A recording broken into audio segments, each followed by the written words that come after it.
Nvidia is worth $5 trillion. Not will be worth, not might be worth, is worth right now. That's the entire GDP of Japan, the third largest economy on Earth, in one stock. But here's what should terrify you.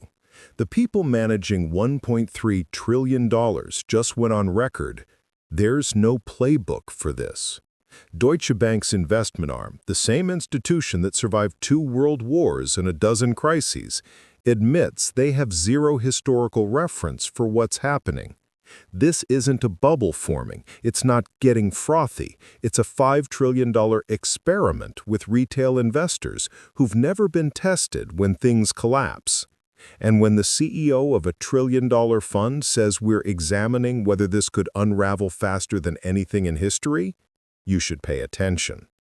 Because without AI spending, America would already be in recession, not heading toward one, already there. Since November 2022, ChatGPT's launch, AI stocks have delivered 75% of the S&P 500's entire returns. 7 companies, 75%. So, sound familiar? It should. March 10, 2000, the Nasdaq hit 5,048. Everyone said, this time is different. By October 2002, 1,139, a 77% crash. $5 trillion vaporized. To understand what we're watching, rewind to 1995. The internet went commercial. Suddenly, any company with .com in its name could raise millions. 677 companies went public in 1996, 474 in 1997, 476 in 1999. Pets.com spent $1.2 million on a Super Bowl ad. They had never made a profit, ever. eToys raised $164 million in their IPO. 18 months later, bankrupt. By 1999, the Nasdaq's price-to-earnings ratio hit 90. Investors stopped asking, does this make money? They asked, how fast are you growing?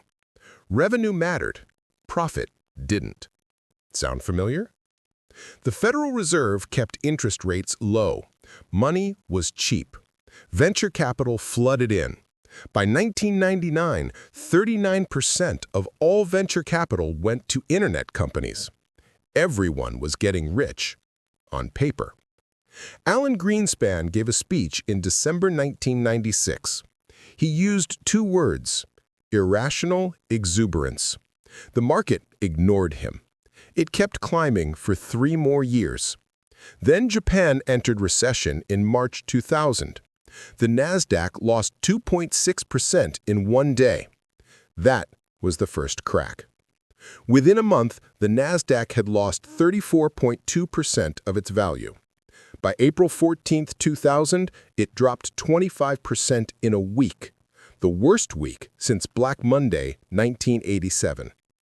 Between September 1999 and July 2000, insiders at Dotcom companies cashed out $43 billion. Regular investors? They poured $260 billion into equity funds in the year 2000, as the smart money was exiting. By 2002, 100 million investors lost $5 trillion. Not institutions, not hedge funds, people, your neighbors, your parents. Fast forward to 2007. Different bubble, same pattern. This time, housing. Subprime mortgages to people with credit scores below 600. Banks bundled bad debt and called it AAA rated. By 2006, 45% of mortgages in Arizona, California, Florida, and Nevada went to investors, not homeowners, speculators. In 2007, delinquency rates on subprime loans hit 21% within 1 year of origination. March 2008, Bear Stearns collapsed. September 2008, Lehman Brothers filed for bankruptcy. $639 billion in assets, the largest bankruptcy in U.S. history. Between January and October 2008, U.S. stock markets lost $8 trillion. Home prices fell over 20% nationwide. Unemployment jumped from 6% in September 2008 to 10% by October 2009. Job losses accelerated to 670,000 per month. Millions lost homes. Retirement accounts vanished. Same script, different assets. Dotcom stocks, mortgage bonds, now AI chips. Here's how it works today. Global AI infrastructure spending hit $368 billion between early 2023 and mid-2025. Most of that? Physical assets, data centers, power systems. Not software, not productivity gains, hardware. Nvidia holds between 70 and 95% of the AI chip market. In the first half of fiscal 2026, their revenue hit $91 billion, up 62% year over year. Their net income, $45 billion. They're printing money. But here's the trap. AI stocks have accounted for 75% of S&P 500 returns since November 2022. 7 companies, the so-called Magnificent Seven, Nvidia, Microsoft, Apple, Meta, Amazon, Google, Tesla. When Nvidia's stock gains 5% in one day, its market cap increases by $250 billion. That's more than the entire value of all but 31 publicly traded companies in America. One day, one stock. Tech now represents over 1 percentage point of U.S. GDP growth. Without AI spending, real GDP growth would be near zero in 2024-2025. The entire economy is being propped up by bets on future AI productivity that hasn't materialized yet. Deutsche Bank's warning is explicit. For this to continue, capital investment needs to remain parabolic. This is highly unlikely. Translation: you can't sustain exponential growth forever. Math doesn't work that way. Goldman Sachs estimates AI could add $7 trillion to the global economy by 2030. PwC says $15.7 trillion. The range itself tells you something. Nobody actually knows. They're guessing. Meanwhile, retail investors, not institutions, are driving this rally. DWS's CEO Stefan Hoops said it directly. They haven't been tested yet. When markets turn, retail investors panic sell faster than institutions. Here's the mechanism. Companies buy Nvidia chips to build AI infrastructure. Nvidia stock soars. Investors see returns and buy more tech stocks. Companies raise more capital. They buy more Nvidia chips. It's a loop. But loops don't run forever. Morgan Stanley and Goldman Sachs CEOs both warned in recent weeks equities could be heading for a drawdown. That's banker speak for get ready for pain. The IMF and Bank of England issued warnings. If investor appetite for AI sours, global stock markets are in trouble. Not might be, are. Cathie Wood, CEO of ARK Invest, acknowledged a reality check on AI valuations is coming. Even the bulls are hedging. Here's what makes this different from 2000. Retail investors dominate. In the dot-com bubble, institutions led the charge. When they exited, retail investors got crushed, but institutions survived. This time, retail investors sitting on massive paper gains in Nvidia and Tesla are one sentiment shift away from a stampede for the exits. And there's no playbook for what happens when millions sell simultaneously. Let's talk numbers. March 10th, 2000. Nasdaq peaks at 5,048. By October 4th, 2002, 1,139. That's 77% gone. Not over years, over 30 months. In the first month after the peak, April 2000, Nasdaq lost 34.2%. By April 14th, it dropped 25% in 1 week. Hundreds of companies saw their stock values fall 80% or more. Priceline cratered 94%. eToys, Pets.com, Webvan, all bankrupt. Between 7,000 and 10,000 internet companies launched in the late 1990s. By mid-2003, 4,800 were either sold or dead. Here's the kicker. Insiders knew. Between September 1999 and July 2000, they sold $43 billion in stock, twice the rate of 1997 to 1998. In the month before the crash, insiders sold 23 times more shares than they bought. Who got crushed? Regular people. In the year 2000, as the market collapsed, individual investors poured $260 billion into U.S. equity funds. That was up from $150 billion in 1998. They bought at the peak. By 2002, 100 million individual investors lost $5 trillion in the stock market. Not millions, trillions. Families, retirements, futures. Fast forward to 2008. Different bubble, same playbook. This time, housing. By 2006, home prices had risen to unprecedented levels. In states like Arizona, California, Florida, and Nevada, 45% of mortgages went to investors, not people buying homes to live in. Speculators. Subprime mortgages, loans to people with credit scores below 600, were bundled into securities and sold as AAA rated. Safe as government bonds, they said. Lie.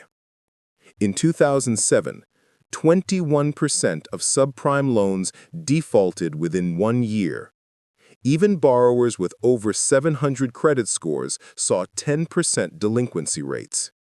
The entire system was rotting from inside. March 2008, Bear Stearns collapsed. The investment bank that survived the Great Depression? Gone. Acquired by J.P. Morgan with Federal Reserve assistance. September 15, 2008, Lehman Brothers filed for bankruptcy. $639 billion in assets, the largest bankruptcy in American history. Markets froze. Credit stopped flowing. Between January 1 and October 11, 2008, U.S. stock owners lost $8 trillion as holdings fell from $20 trillion to $12 trillion. Losses in other countries average 40%. Home prices fell over 20% nationwide from Q1 2007 to Q2 2011. Millions of foreclosures. Neighborhoods turned into ghost towns. For sale signs everywhere. Unemployment jumped from 6% to 10% between September 2008 and October 2009. Job losses accelerated to 670,000 per month. People lost homes, savings, dignity. The government intervened with $4 trillion in quantitative easing, bailed out banks. Taxpayers footed the bill. The people who caused the crisis? Most kept their jobs. History doesn't repeat, but it rhymes. And right now, the rhythm sounds very familiar. Here's the uncomfortable truth. We're watching the same pattern unfold in real time. Nvidia's market cap hit $5 trillion in October 2025. 3 months earlier, $4 trillion. It took them 13 months to go from $3 trillion to $4 trillion. The acceleration is exponential, mathematically unsustainable. Stefan Hoops, CEO of DWS, asked the question nobody wants to answer. Could Nvidia go to $100 trillion, or would you be the first to say this is getting shaky? Here's what makes this terrifying. The answer is we don't know. There's no historical precedent for a company this large growing this fast in a market this concentrated. AI-related stocks have delivered 75% of S&P 500 returns since ChatGPT launched. Remove those 7 companies, and the market is barely positive. The entire bull market is an illusion of breadth. DWS is examining whether this boom could unravel at a faster pace than anything in history. Translation: they're preparing for a crash that makes 2000 and 2008 look slow. Why? Retail investors dominate this rally. In past bubbles, institutional money led. Institutions have risk management, diversification, long time horizons. Retail investors have FOMO and Robinhood accounts. When sentiment shifts, and it always does, retail investors panic sell faster than any algorithm. They see red, they hit sell all, they ask questions later. Right now, millions of people are sitting on paper gains in Nvidia, Tesla, Meta, gains that only exist if they can find a buyer when they decide to sell. What happens when everyone tries to exit at once? DWS's warning is explicit. There's no playbook. There's no real history for something like that. They manage $1.3 trillion. If they don't know what happens next, nobody does. Meanwhile, the economy is addicted to AI spending. Remove it, and GDP growth goes to zero. We're not building on a foundation. We're building on a bet. The bet that AI will deliver productivity gains justifying these valuations.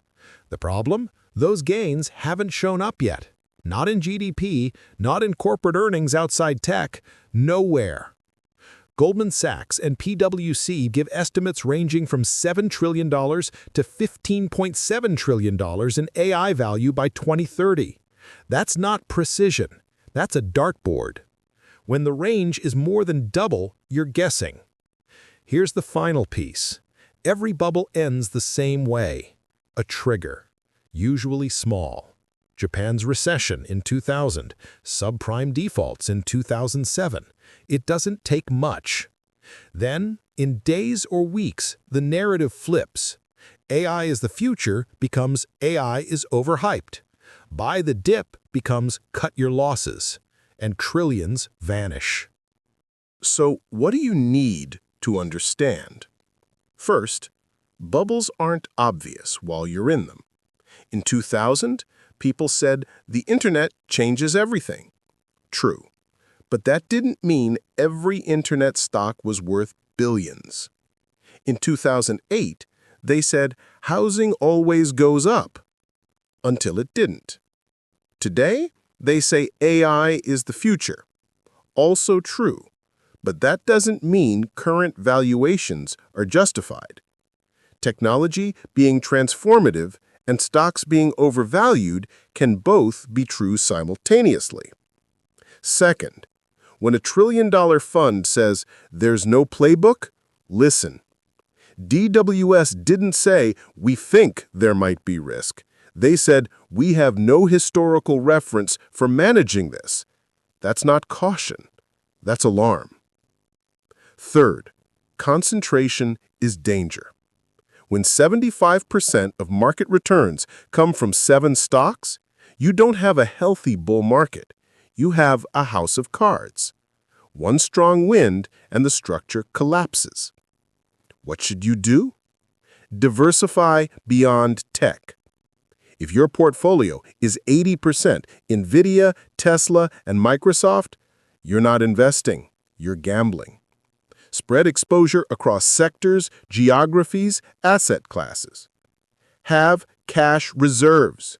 When crashes happen, cash is king. Opportunities emerge for those with dry powder. Panic sellers become forced sellers. Be the buyer when everyone else is selling. Don't try to time the top. You can't. Nobody can. But you can take profits incrementally. If you've made 200% gains on AI stocks, sell 25%. Bank the win. Let the rest ride if you believe, but lock in something real. Remember, paper gains aren't real until you sell. The person who bought Nvidia at $50 and watched it hit $200 made nothing if they wrote it back to $60. Finally, knowledge is the only inflation-proof currency. Understand what you own, know why you own it, and know when to walk away. History doesn't repeat, but it rhymes. And if you listen closely, you can hear the rhyme getting louder. History doesn't give you a manual for the next crisis, but it gives you a pattern. Learn the pattern, recognize the signs, and act before everyone else realizes what's happening. The people who made fortunes in 2000 and 2008 weren't the ones who predicted the crash. They were the ones who understood risk, managed exposure, and kept cash ready. Right now, we are watching the greatest wealth transfer of this decade unfold. The question is, which side will you be on? If this gave you a new perspective, hit subscribe, because the investment in knowledge pays the best interest.